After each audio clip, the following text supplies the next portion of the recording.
Before we get started in carrying out the mechanical jointing process, let's take a look at the range of jointing products we will be using to carry out the work. Gyproc EasyFill 45 is a combined setting and air-drying gypsum-based material for both bulk filling and finishing of plasterboard joints and has a 45-minute working time.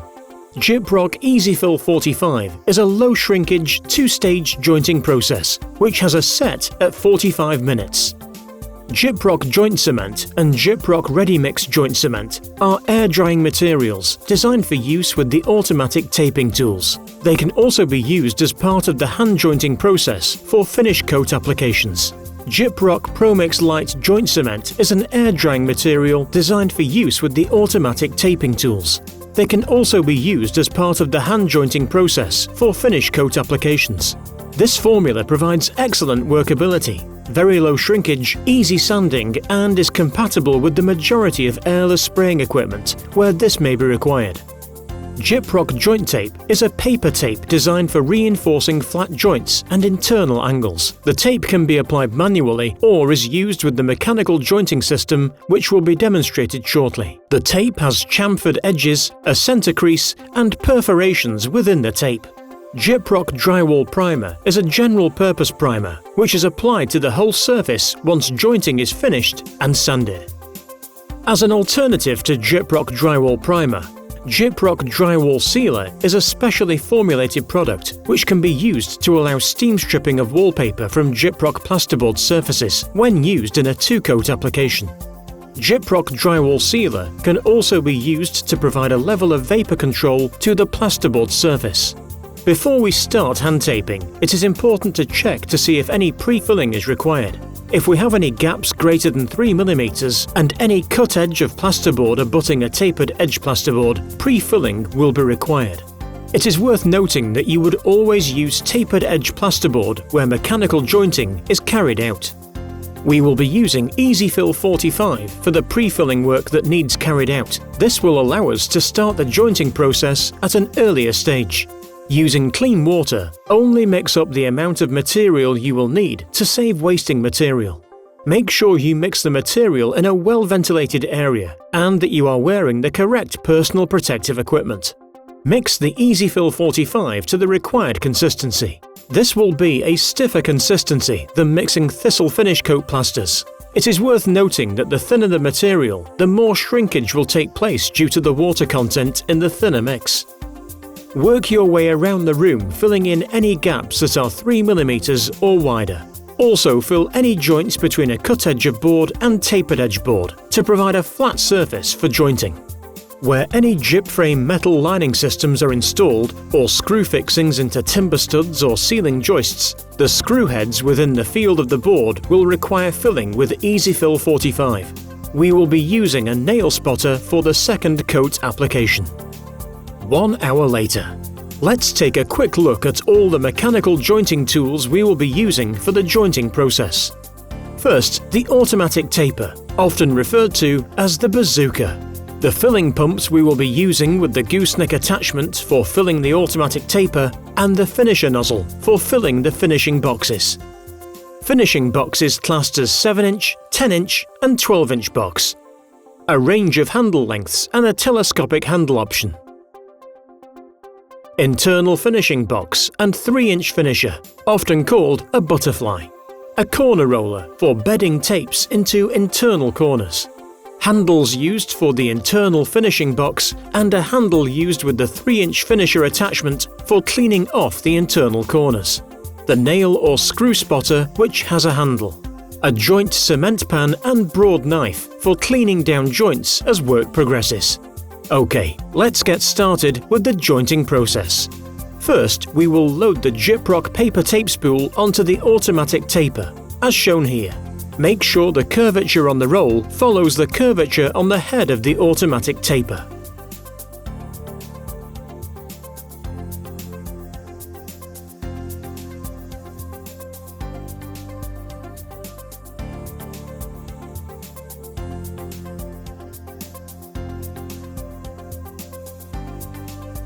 It is worth remembering that the Gyproc joint tape can be loaded for either a left-handed person or a right-handed person. This will prevent any paper cuts to the hand as the automatic taper is being used. We will be using Gyproc ProMix Light for the jointing process. First, add some water to dilute the ProMix Light to the correct consistency. Remember not to add too much water as this will make the material too thin and will result in greater shrinkage once the material has dried out. Next, place the gooseneck pump into the bucket and prime before filling the automatic taper. Before filling the automatic taper, make sure the gate flap is closed. If you don't do this, material will just come straight out of the head as filling takes place. Turn the automatic taper upside down and place onto the gooseneck attachment. Keeping one foot on the plate of the pump, have one hand on the pump and the other with your fingers inside the end of the tube. Start filling the automatic taper.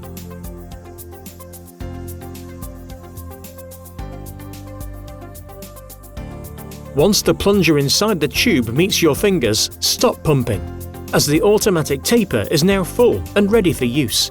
Next, open the gate flap and prime the first tape by turning the key on the side of the automatic taper, as shown here. Apply the tape to the wall at floor level. As you come up the wall, always allow the head to lead, as is demonstrated here.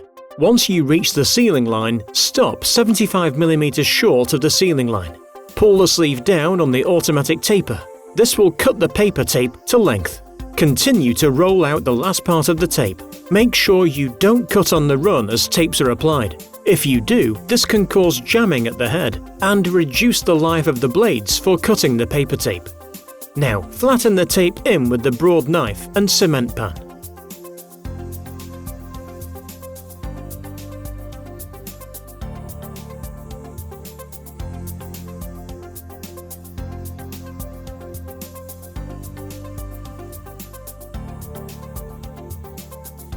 For internal angles, we use the creasing wheel, as shown here. Before doing internal corners, make sure you have enough paper primed which is long enough to meet the creasing wheel on the automatic paper.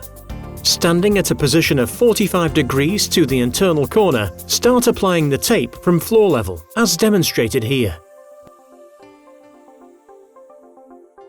Make sure you do not put too much pressure on the creasing wheel, as this will drag the tape and you will be left with no joint reinforcement at floor level. Next, bed the tape into position with the corner roller. Start by applying light pressure at one end, building up pressure as you roll the tape into position. Use the 3-inch finisher attached to the handle, as shown here, to clean off any surplus material. Before we tape the internal angles at the ceiling level, we need to apply tapes to the ceiling board joints.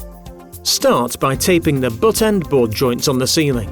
As you apply the tape, have both wheels flat on the ceiling for the first 200mm. Then, move the automatic taper to one side slightly, so there is only one wheel running on the ceiling. Doing this will prevent material from spilling out from either side of the tape onto the floor. 75mm before you reach the tapered edge joint, stop, cut the tape, then run out with both wheels on the ceiling. Use your broad knife and cement pan to bed the tapes into position.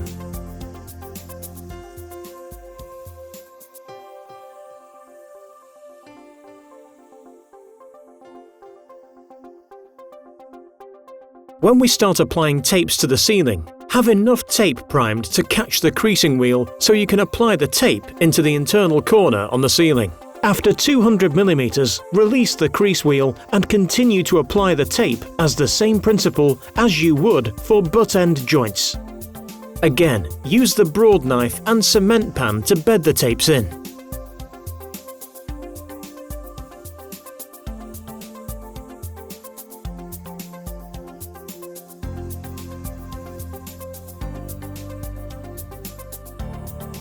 Now we can apply tapes to the internal ceiling angle, as shown here.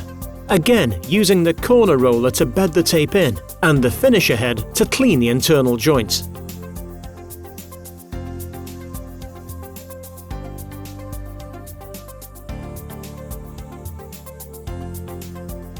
Once all the tapes have dried, we are now ready to apply the finishing boxes to the board surface. It is important to note that in colder months, tapes will take longer to dry out due to the air-drying nature of the product. First, we need to mount the 7-inch box onto the finisher handle, as shown here. On top of the box is a setting dial from 1 to 5, with 1 applying the most material and 5 the least. Have the setting on 1. It is important to note that this setting may vary depending on the standard of boarding being taped. Once the box is set, use the finishing pump to fill the box as demonstrated here. Once you see material coming out of the face, the box is full. Holding the handle horizontally in front of you, apply the brake at the bottom of the handle. This will give you a guide as to the angle of the box as it is applied to the wall. Once the box is applied against the wall, release the brake, apply pressure onto the box and come down the wall. As you get towards the bottom of the joint, apply the brake again. Come away from the wall, keeping the brake on. Turn the box over and complete the bottom of the joint.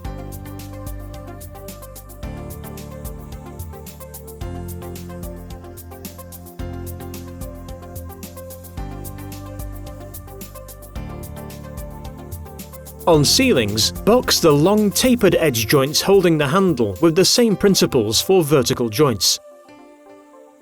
On butt-end board joints on the ceiling, come along either side of the joint, ensuring you have the brake applied when you come away from the ceiling.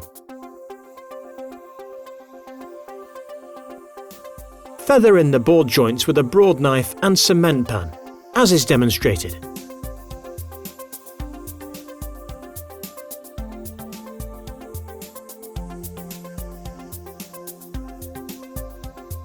Once the 7-inch box application has dried out, give the joints a light sand and apply the 10-inch box as demonstrated. The setting dial for the 10-inch box is 3, but again, depending on the standard of boarding, this setting can vary.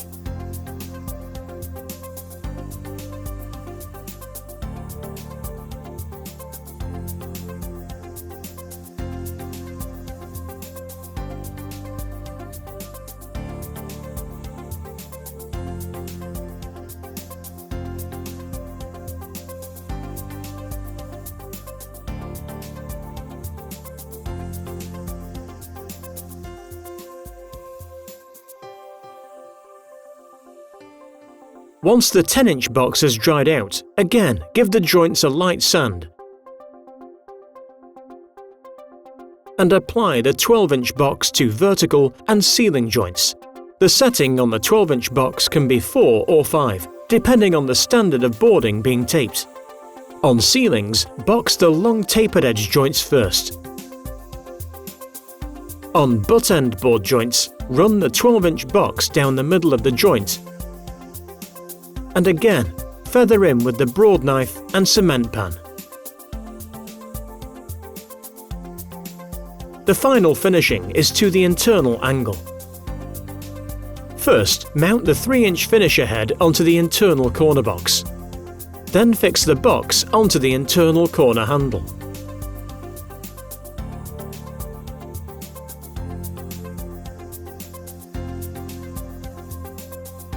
To fill the internal corner box, remove the finishing box nozzle and mount the finisher box straight onto the pump.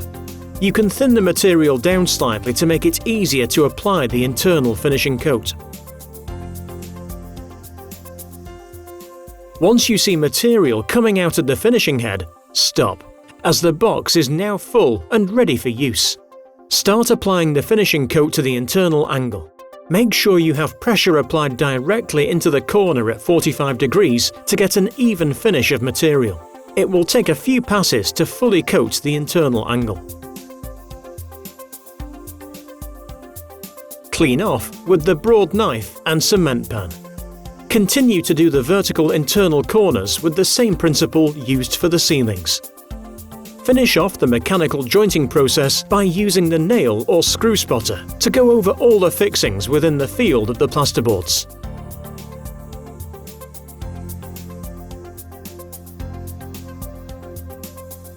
Due to the air-drying material being used, It is important to keep tools in water to prevent material drying on the tools through the whole taping process. Once the 12-inch box has dried out and the surfaces have been sanded, the surface is ready for a coat of Gyproc drywall primer or Gyproc drywall sealer prior to decoration. Job done! Check out our hand jointing video on our training website for the application of apply, finishing external corners.